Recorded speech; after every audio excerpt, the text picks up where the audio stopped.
blessings, blessings. Hello, everyone. Hello, hello, hello. I pray that you all are doing well. Now, look, now we are live. Okay. So I pray that you all are doing well. I pray that this day has met you with all that you needed it to meet you with. All right. So I had a couple of little technical things going on, but we are here now. Let me get this thing out here. Then we'll get started. Okay. So let's go ahead and get this started.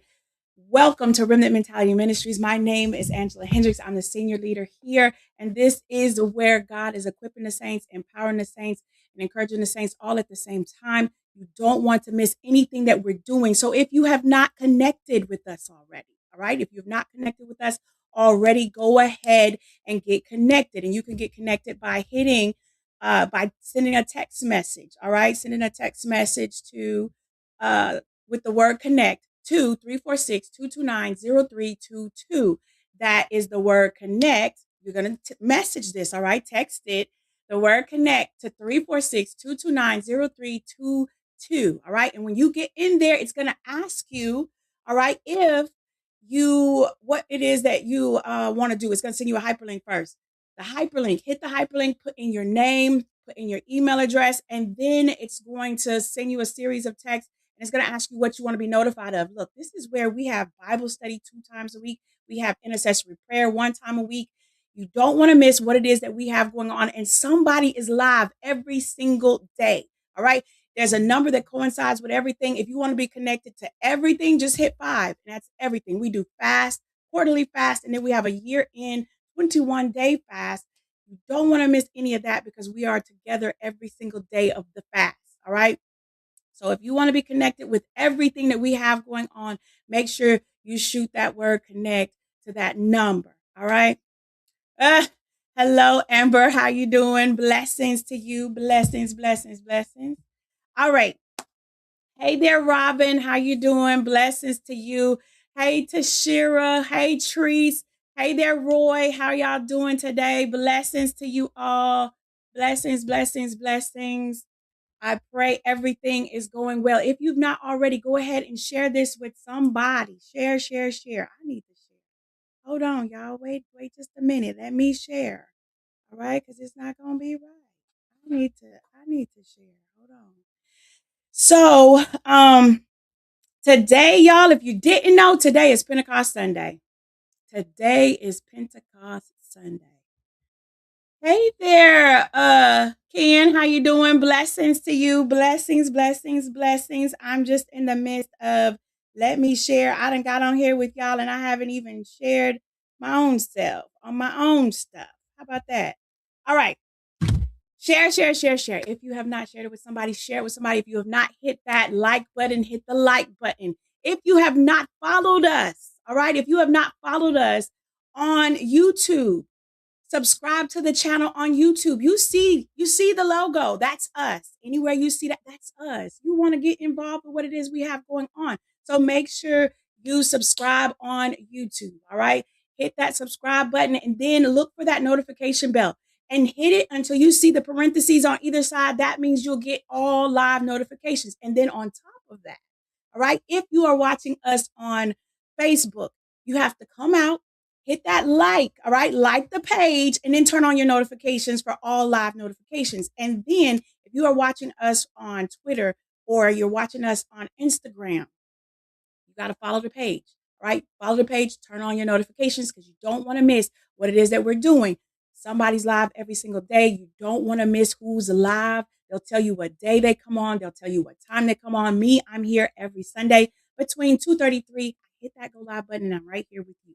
All right. So let us get on into this now because I don't plan to be before you long, but I got to lay out some stuff. But it's Pentecost Sunday. All right. This is a special day. This is a day that they were endued with power. All right. They were endued with power. And so we are going to be going over this transition. But the thing that got brought up to me today that I had to pay special attention to is that little, they call it Pentecost. That's 50 days. 50 days, from the resurrection is Pentecost. But Jesus was with them for 40 days. So what were they doing in the 9 days? The 9 days is what struck me. Like, what were they doing? And if you have not already seen, depending on where you're looking or watching on, you'll see it up top or at the bottom, you'll see the title for today's message. And that is, It is finished. Now wait for the fire. This is what Jesus had told them to do. And so in those 9 days is what I want to try to focus on. But I need to lead up to the 9 days because I don't know that everybody knows the story. So I don't want to assume anything, right? Don't want to assume anything. So let's go on and get into this text. Let's get into what it is that needs to be said. Come on here. Amber, don't get me started too quick now. I'm trying to stay focused. I'm trying to stay focused. Let's take it back to the cross because as soon as Jesus said it is finished, let's take it back to the cross. And that's going to bring us over here to John 19, starting at verse 30 or verse 30 in itself. It says, when Jesus therefore had received the vinegar, he said, it is finished. And he bowed his head and gave up the ghost. Now, when Jesus said that it is finished, that was not him saying, I'm finished. That was not him saying this thing, I'm finished. They got me. None of that. All right. That was his declaration. All right. That was his declaration that this thing has been completed. What he came into this earth to do, it was completed. The blood was shed for the remission of sin. It was completed. All right. That was completed. So now when it is finished, is heard. When it is finished, is heard. We don't go to he's been defeated. We don't go to the fact that I don't know what's going to happen after this. All right. But let's look over here what it says over in Colossians 2 and 14. Because when we get over here to Colossians 2 and 14, we are seeing what that completed work on the cross is.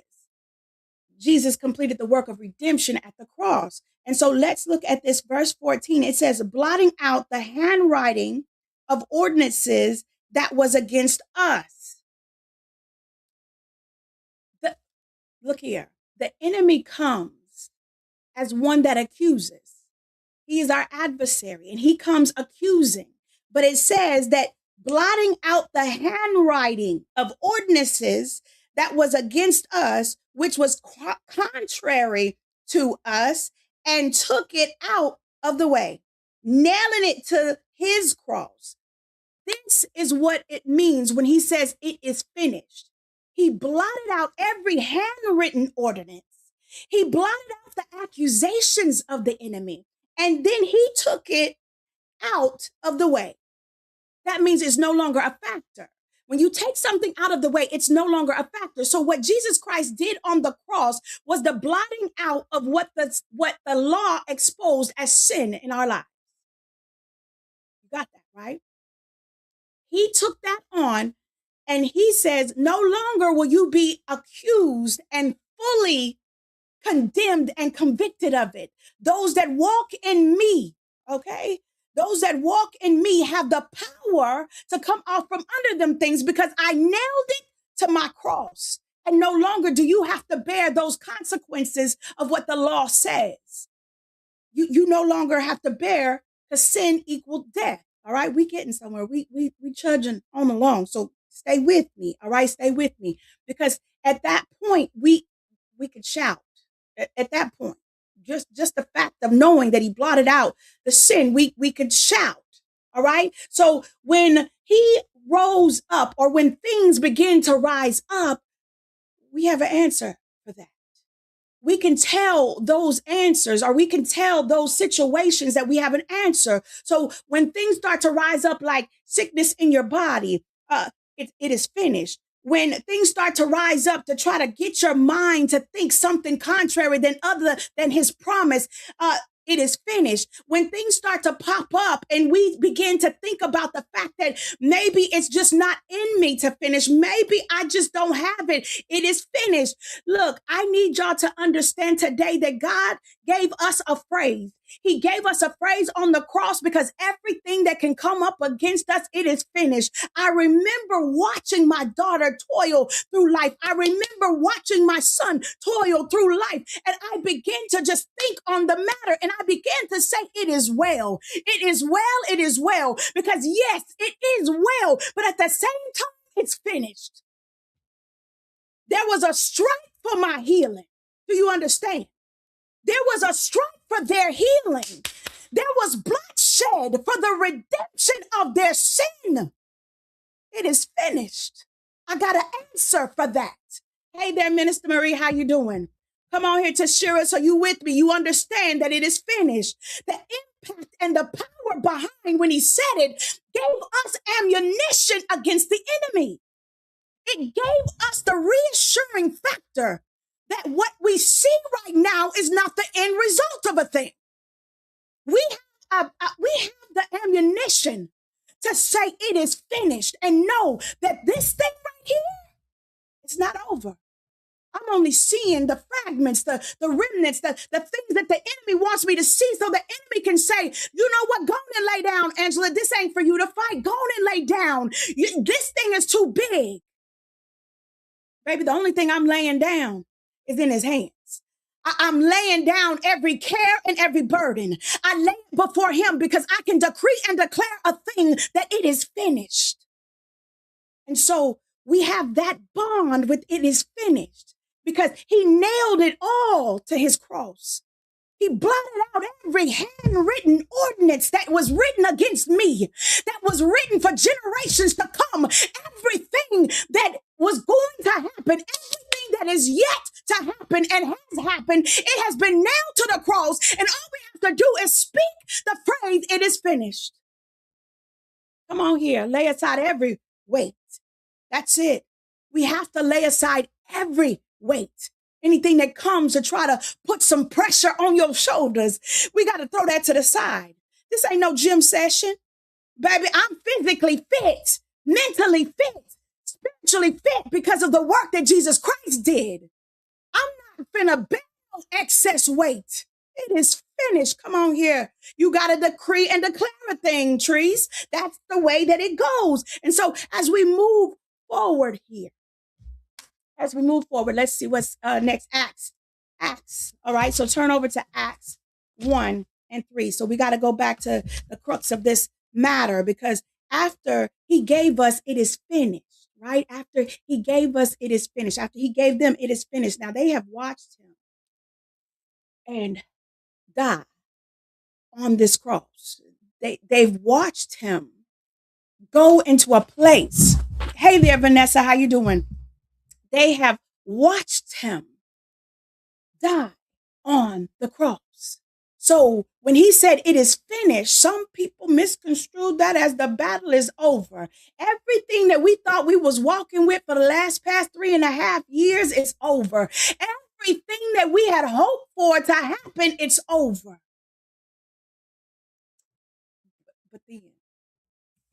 But then there's more. You know, wait, there's more. So when we go over here to Acts 1 and 3, y'all turn over there with me. Why are my pages doing this right now? Come on here. Come on. So Acts 1 and 3 says, to whom also he showed himself alive after his passion by many infallible proofs, being seen of them 40 days. And speaking of things pertaining to the kingdom of God. This is what happened. Now he's resurrected. And now that he has rose again, it says that to whom, because to the people, he also showed himself alive after his passion. All right. After his passion, after what happened on the cross, by many infallible proofs.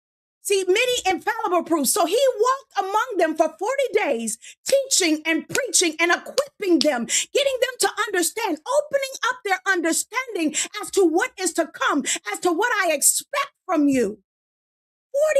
40 days he did this. So it says infallible proofs that he rose.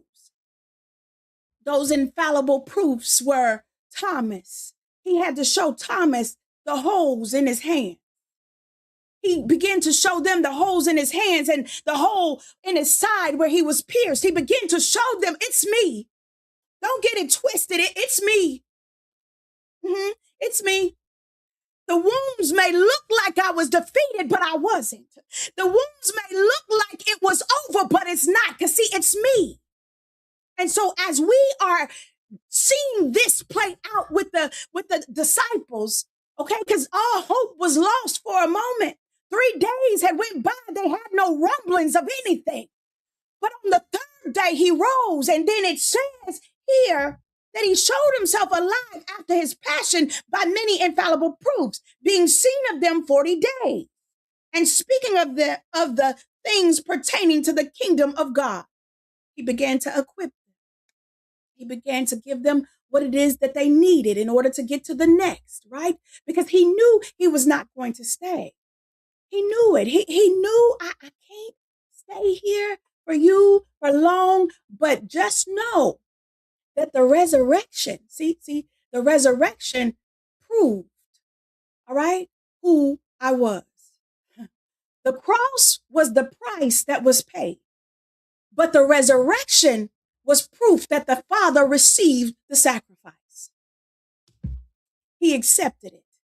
So now everything that you think has been stacked against you, all the odds, all the sin, all the everything that you are accused of and did, and some you didn't do, you've been acquitted. All the charges have been dropped because the Father accepted the sacrifice of the Son, a once and for all sacrifice. So whereas the crucifixion paid the price, the resurrection proved that it was accepted and proved his work was being done. Let's keep going. Luke. Let's go back to Luke real quick because I got to bring you back real quick. Luke 24. I got to bring you back to what it is that was said, because I think we need to understand that when we're walking in this, what was being done. So for those 40 days, 40 whole days, there were things that were happening. He had to get them in the place where he could open up their understanding for them to do what was next. Now, if he gave them all the tidbit of information, they probably would have said, oh no, oh no, no, and heck no. If they would have understood that this thing comes with persecution, if they would have understood that this thing is going to come with a scarlet letter, if they understood that this thing is going to come with people coming against you and you don't even know why. I was just being nice, but you're being attacked. If you knew that this thing was going to come with the enemy putting sickness after sickness, if you knew that this was going to come at the cost of your children being persecuted because there was a call on you, would you still go? If you knew that this thing was going to cost you some lives, if you knew this thing was going to cost you time, emotions, a whole lot of tears, would you still go? Would you still have the same yes? Sometimes all he can show you is the end result. Because if he showed you the along the way process, you would have given up. If he had to show you everything that this thing entailed, that's why we prophesy in part and we know in part, because if we knew the whole of a thing, our yes would kind of be like, well,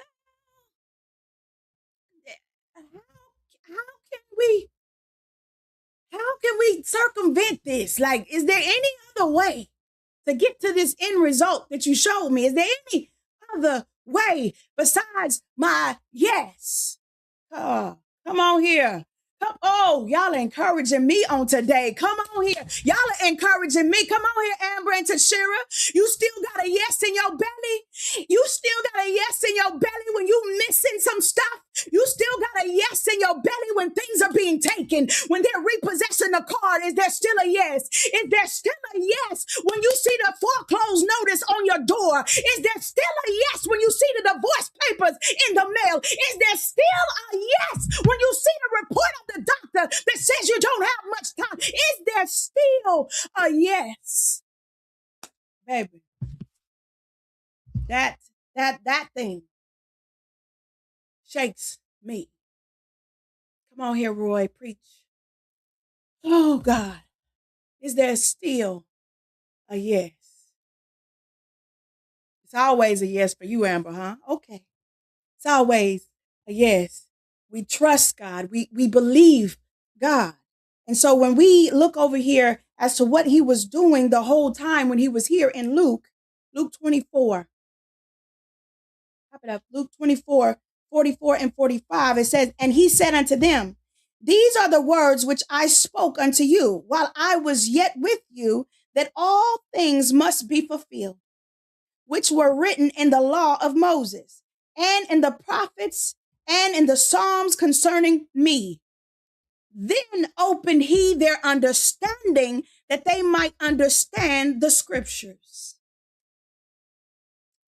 I just want to get you to understand that there's a point in your life,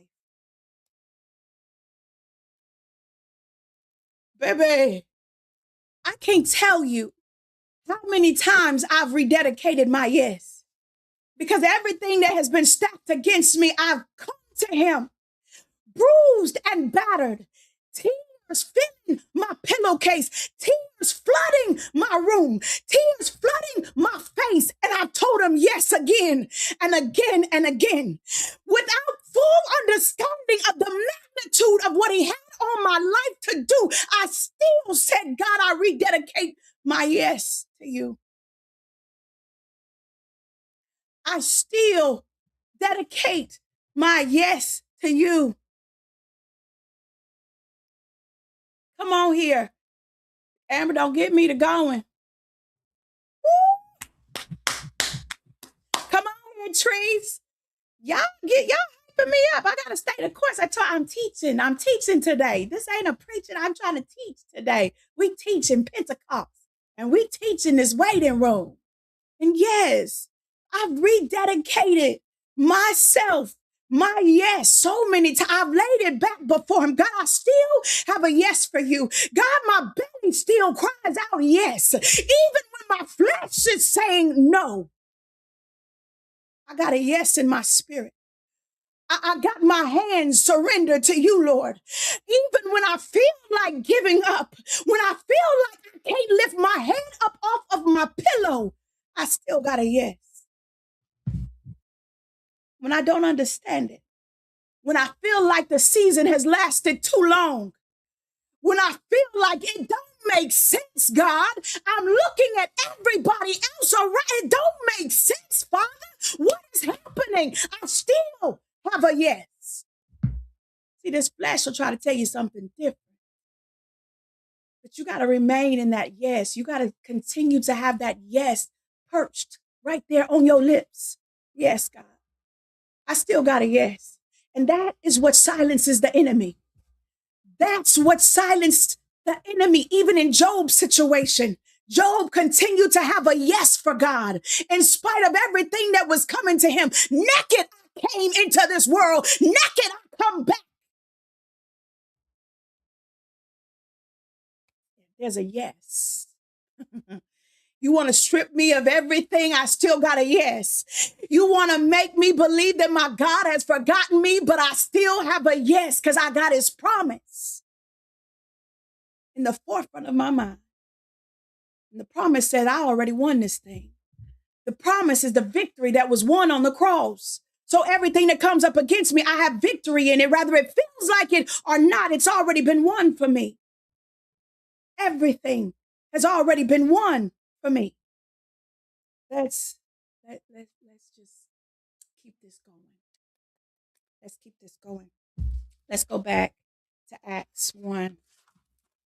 Go back to Acts 1. So now we're at the ascension. Because see, we were just talking about the fact the cross, all right, paid for it. We talked about that the resurrection proved it. Now we are to the point where he has to ascend. And so when we over here in Acts 1 and 4, It says, and being assembled together with them, commanded them that they should not depart from Jerusalem, but wait for the promise of the Father, which said he, you have heard of me. But you shall be baptized with the Holy Spirit. Wait. I'm sorry. I'm going on into 4 and 5. Hold on. And being assembled together with them, commanded them that they should not depart from Jerusalem, but wait for the promise of the Father, which said he, you have heard of me. Let's start right there. He says, I need you to go and assemble yourselves. I need you to go and assemble yourselves together, you know? And then he commanded them that they should not depart from Jerusalem. So you are to stay in Jerusalem. And he says, you are to wait for the promise of the Father, because he had told them about the coming Spirit. He had told them, I can't stay. I can't stay. I know you want me to, but I can't stay. I have to go. See, there's a must need that I go. All right. And what's going to come behind me? Who's coming behind me is what you need. Because see, him being in flesh form limited where he could be all at one time. He can't be everywhere at one time in this flesh form. But one that was coming after him was going to be needed. And so I need you to go and assemble yourselves and wait for the promise. The promise was that I was going to endue you with power from on high. The promise was that his Spirit was going to come and rest in them and on them all at the same time. Let's keep going here, because when we begin to just think this thing over, let me say so here, he did not tell them to go preach immediately. He told them to wait because they still needed power. So there's some of us that we have this unctioning. We have this thing about us where we just want to go. We just want to, come on, let's go. But there's a timing for everything. We can't rush God. We can't rush God, because in order for us to have this true revelation, in order for us to be and do what it is that he said, we still need to be endued from on high. Let's keep going. Let's go over here to Acts 1 and 14. Acts 1 and 14. It says, these all continued with one accord in prayer and supplication with the women and Mary, the mother of Jesus, and his brethren. They were all in the upper room and they were waiting. They were all in the upper room and they were waiting. They had the revelation. The problem was that they didn't have the power. They had the promise. The prophecy was there. God said it, shall he not do it? So they had what they needed, but then it turned into something different, because I can only imagine, because see, this is where it gets tricky. This is where we find out that they waited 9 whole days, really 10, because on the 10th day, which was Pentecost, that's when they were endued with this power, right? But right then, they were in the upper room and they were in one accord. They were in one accord. It was just, they were in one accord. And so as they were in one accord and they were being obedient, I need you to understand that in this place, that this season that we find ourselves sometimes, are we in obedience? Because some of us have been waiting for a long time. Are we in obedience? Are we in compliance? Are we in a place where we can trust God? Because I think sometimes we feel like we're trusting God and we're not. And it reminds me of a natural waiting room. It reminds me of when we first go to the doctor, when we first see the doctor, the first initial appointment, or the initial, just a routine checkup. We go, we've never been to the office before. We go, we sit down in the waiting area, right? And we're waiting and it's taking a long time. But It's something about the first time you go someplace, you're looking at the decor, you're looking at the walls, what's on the walls, because back in the day, they used to have it to where they would have their diplomas on the wall, they would have their accolades on the wall. So you're getting to know the doctor you're getting ready to see. You're getting to know the area, how they decorated the place, how everything is structured and set up. And then you begin to notice the magazines on the table, and you're flipping through the magazines and seeing that they about a year or so old, maybe even more. And you're just getting to know the place, and it just seems so good and so great. And then there are other waiting room experiences that we would have when we're waiting on the results of something crucial. When you're waiting on the results of what has been plaguing you and you don't know, the doctors haven't known, and now you're in the same waiting room that you've been in so many times before, but this time it feels different. This time the wait is structured in a different way. This time the wait is heavy. The wait, when you are awaiting an answer, when you are waiting on something, you got to focus in your mind differently. Your mind is set up different because now your mind wants you to think that something bad is about to happen, and what if, and how, and why. And it's so much that goes on in our minds and in our hearts and in our spirits. And so and y'all got to forgive me if I'm looking off because I got another engineer today, and he's doing the best that he can. But sometimes I have to look off to make sure that he's tracking with me. Nevertheless, when we have this period of waiting in this waiting room, we know that there are things that are going to pop up in our mind. We're no longer looking at the decor. We're no longer looking at the magazines. And even if we do pick up the magazine and we're trying to entertain ourselves with this magazine or with our phones nowadays, we're trying to entertain ourselves with the phone. We're trying to take our minds off of what's happening, and it's not working. It's just not working. It's like, I see, but it's just not working for me. And this is where we get Second Corinthians. When we go into Second Corinthians 10, look at that. He Johnny on the spot. Somebody just got a new job. Look at that. But this is what we have to do when you are in the waiting season, because see, this is the waiting season that we're in. When you are holding on to a promise and it looks like the promise is not coming, when it looks like the promise is going the other way, you've got to hold on to the promise. Hey there, Apostle. How you doing? Y'all, that's my apostle. Y'all say hello. Blessings to you, Apostle. All the way in Trinidad and Tobago. Blessings to you, and prophetess. And we look here in Second Corinthians 10 and 5, and it says, casting down imaginations and every high thing that exalted itself against the knowledge of God, and bringing into captivity every thought to the obedience of Christ. This is what we do when we are awaiting, because there's a difference between waiting and awaiting. When you wait on something, there's an angst. But when you await God's voice, when you await, that means you are waiting with expectancy. You are waiting for there to be a miraculous moment in your life. You're waiting for God to have the final say, because it's whatever he says, I've got peace with it, and I don't care which way it goes. But if he speaks and he says the same, I'm gonna have peace. And so the apostles and the disciples and Mary and the women, they all had this place where they were waiting in the upper room, and they are having to cast down these thoughts and these imaginations. They had to take into captivity everything that said, what if we missed it? What if we didn't understand correctly? What if he's not sending the promise anymore?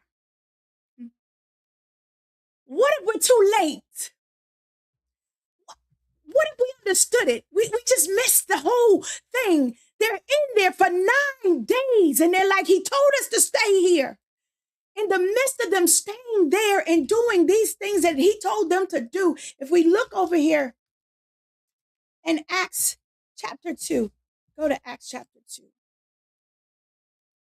And I'm going to read it to you so you don't have to turn over there. But in the midst of this,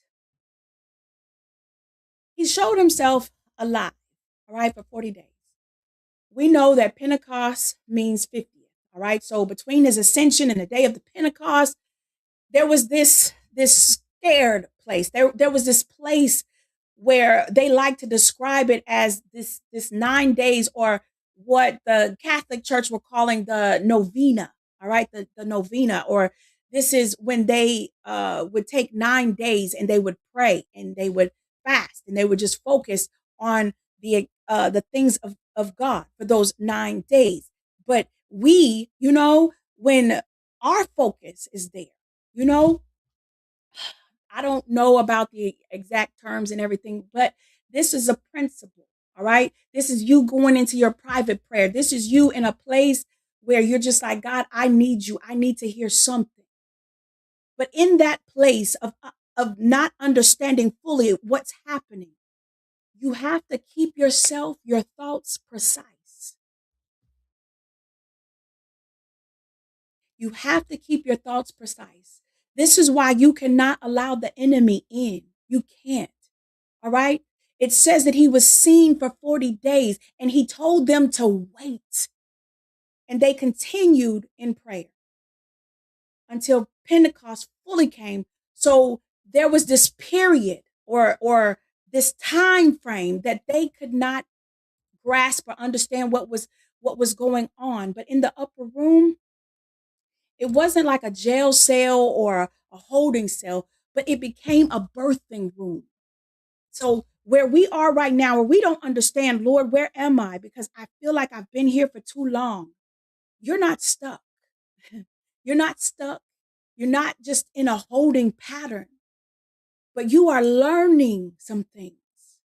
You are being positioned for some things. Understanding is coming. He had to open up their understanding in order for them to get what was about to happen, because what they were about to step into was their next. What they were getting ready to step into was so much bigger than they could ever possibly understand. They were not stuck, but they were birthing.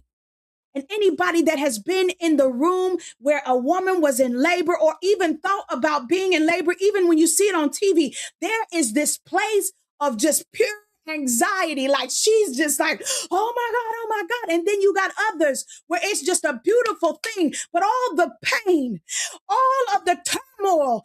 And the Bible tells us that after the birthing, after the labor pain, after the birth, and she looks upon the faith of the child, she forgets the pain. The Bible says this. She forgets all the pain. Some of you are on the cusp of birthing something so much bigger than what this pain could ever possibly have. Because you're going to be able to see God's work. You're going to be able to see, come on here, it's worth it in the end. It's worth it in the end. When you get there and he says, well done, my good and faithful servant. And he puts the crown that's full of jewels on your head. What, baby? It's the end result for me. These battles that we're going through right here, I just came to remind you that you're not stuck. I came through to remind you that those 9 days you're being prepared. You're not being abandoned. I've just come by to tell you that you're being aligned and not forgotten. I've just come by to tell you that you are being filled with expectation. They weren't waiting for Jesus to finish something. They weren't waiting for that, but they were waiting to receive the power on what he had already finished. And if we are not careful, we'll miss it. Because we'll get consumed with the waiting room. We'll get consumed with what's next and not meditate on what is right now. God, help me to be focused on what is. That means we got to cast down every imagination, every thought has to be cast down. It has to be cast down. We take it under subjection. And we say, you know what? I'm going to deal with you right now. Yes, he's still coming. No, he hasn't forgotten about me. Yes, this thing is painful, but I know that God has got my back. I need you to take some thoughts under subjection. I need you to take some imaginations that are trying to exalt itself above the knowledge of God. When you know God, your faith shifts into gear. And you don't have to stay in that position of thinking that maybe he will, maybe he won't. but it is finished. We can speak to it, and this waiting room experience isn't going to get the best of us to where when we can't even enjoy the process of being equipped. We can't even enjoy the process of being fully prepared for what's next. So this 9 days that they were in total and utter angst and wondering if they had missed it and wondering if what we've done, did we do right? Are they going to come up here and kill us too? Is it going to be worth it? And then there was a suddenly. Yes, come on here, Amber. Yes, period. Yes, it is. Then there was a suddenly. Acts chapter 2, starting at verse 1. And when the day of Pentecost was fully come, they were all with one accord in one place. And suddenly there came a sound from heaven as of a rushing mighty wind, and it filled all the house where they were sitting. And there appeared unto them cloven tongues like as fire, and it sat upon each of them. And they were all filled with the Holy Spirit and began to speak with other tongues as the Spirit gave them utterance. Y'all, I'm done. I'm done. I'm done because I come to tell you that your waiting room experience, there's some promises that you feel like have not been fulfilled. There are some prophecies that you've not seen come to pass. I've come to tell you that this waiting room experience is not like the one where you're waiting for the results to come in from your test. Because I've been there a time or two.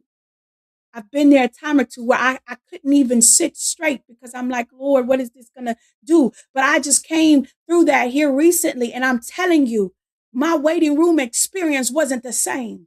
My waiting room experience, one day I'll be able to tell you the whole of a story. But right now, I can only tell you that the waiting period that I experienced had roller coasters, some ups and downs, some twists and turns, because the enemy wanted to distract me from pulling down those imaginations. He wanted to distract me over here, distract me with this over there. But I stayed steadfast and unmovable. I know that I know God is a healer. I know that I know that I know if he's done it before, he can do it again. I know that I know that I know that he is yet still God, regardless of what it is, he's still God.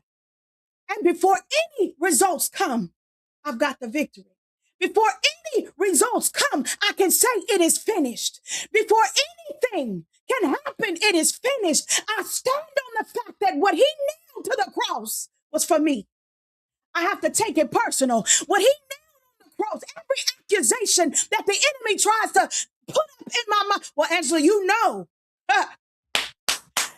Angela, you know you're not even worthy. Angela, you know you're the last one that should open your mouth and ask him for something. Angela, you know you've not walked this walk just as straight as you can walk it. Angela, you know, baby.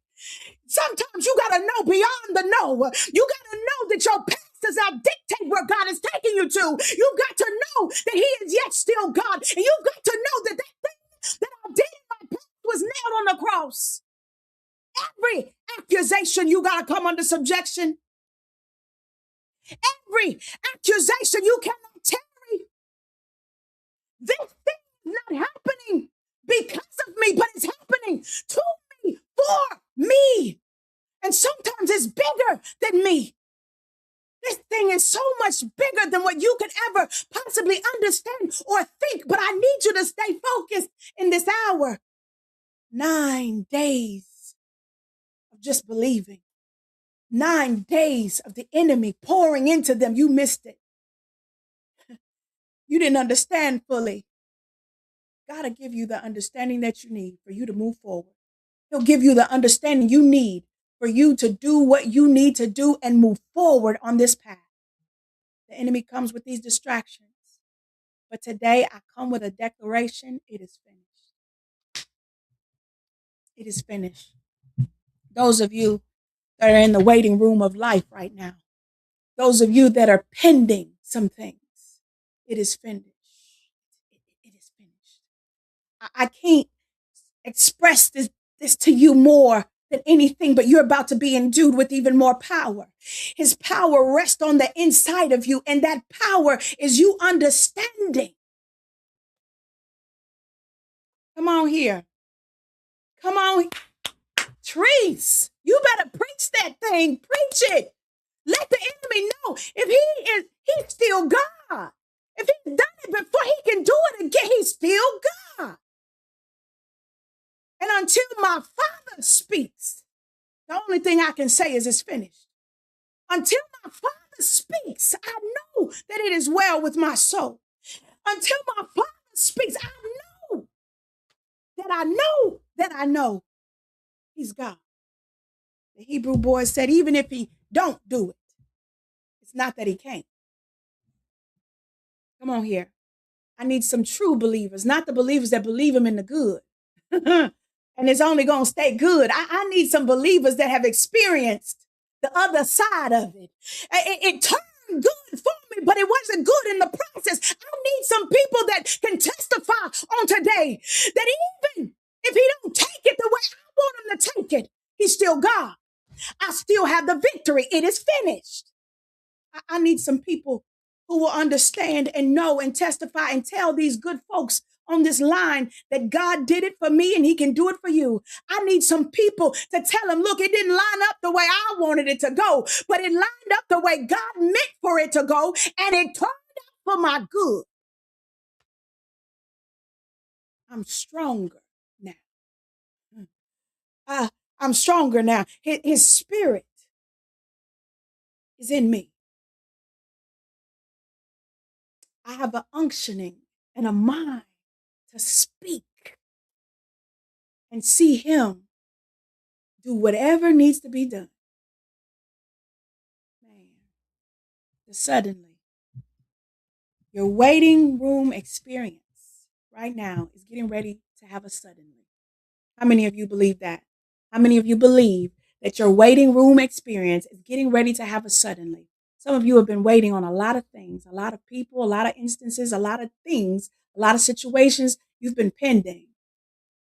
But that suddenly is getting ready to hit your household. That suddenly is getting ready to hit your circumstances. Do you believe it? Do you believe God is still God? Do you believe he can still do it? I think this is where we kind of lose it. Maybe he can. Maybe. Come on here with the suddenly, Tashira. Come on. It is. It's a new season. It's a new season. Come on here, Amber. That's the pivot. Come on here. It is. That's the pivot. On a dime, baby. On a dime. The pivot on a dime. The enemy didn't see it coming. We done broke his ankles with this one. The suddenly. Come on here, Vanessa. It's the suddenly. Come on here, Trees. That's what you got to do. You got to know that it is so. Don't get me to running. Y'all know me in bottoms. Don't get me to running, okay? Don't get me to come up out this seat and run. It is. It's over. It's over. There's no maybe in God. Man, Tashira, don't do it. Don't do it to us. Look here, y'all. That's all I have for you today.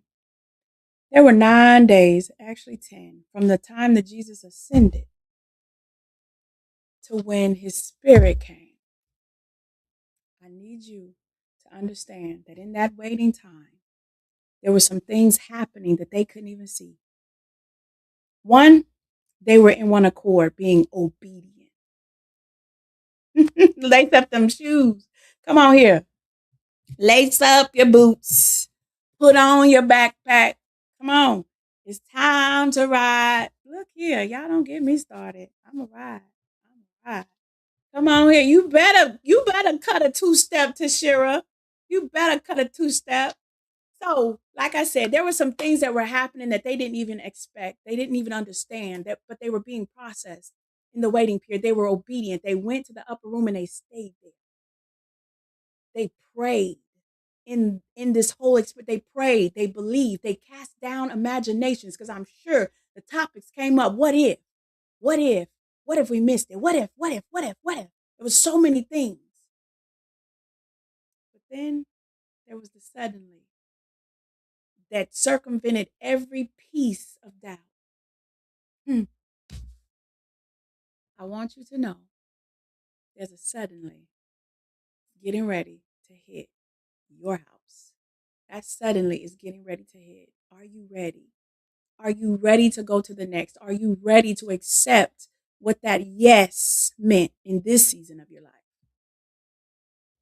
You've been waiting a long time. You've been waiting a long time for the answer. You've been waiting a long time to just understand what it is that God is doing in your life. But that suddenly is getting ready to happen. And I need you to embrace it. I need you to understand that this waiting room is not the same as one when you're waiting for those test results. Enjoy the scenery. Get to understand and know the doctor. Come on here, Dr. Jesus. Get to understand this in this waiting room. Get to understanding the process or the person that is Jesus. Get to understanding that it's only by his grace that I'm even here. Get to understanding the doctor better in this waiting room and focus on what's here and don't have anxiety as to what isn't even happened yet. Get what you need to get in this moment. Let God process you in this moment. Get to know him in this process, because you're going to need the strength of this waiting room for what's next. All right.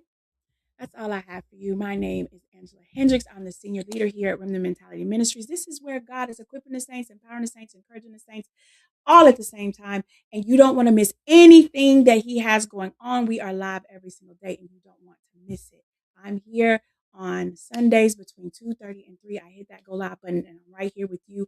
Everybody else will tell you what day they come on and what time they come on, and you don't want to miss it. All right. And so if this word has blessed you, you know what you got to do. You already know you got to sow. Sow, all right? You got to sow that forward. You got to sow the share. Sow that share. Share this with at least one other person that needs to know that their suddenly is coming. Their suddenly is getting ready to knock on their door. Share this with somebody who needs to have that permanent phrase in their mind. It is finished. Somebody who needs to know that the waiting room is where you start to cast down the imaginations, because they're coming. The enemy begins to speak loud when it's silent like that. The waiting room can be very quiet. And he begins to speak. But he can't speak louder than what God has already spoken over your life. It is finished. So, like I said, Angela Hendricks, until next time, bye.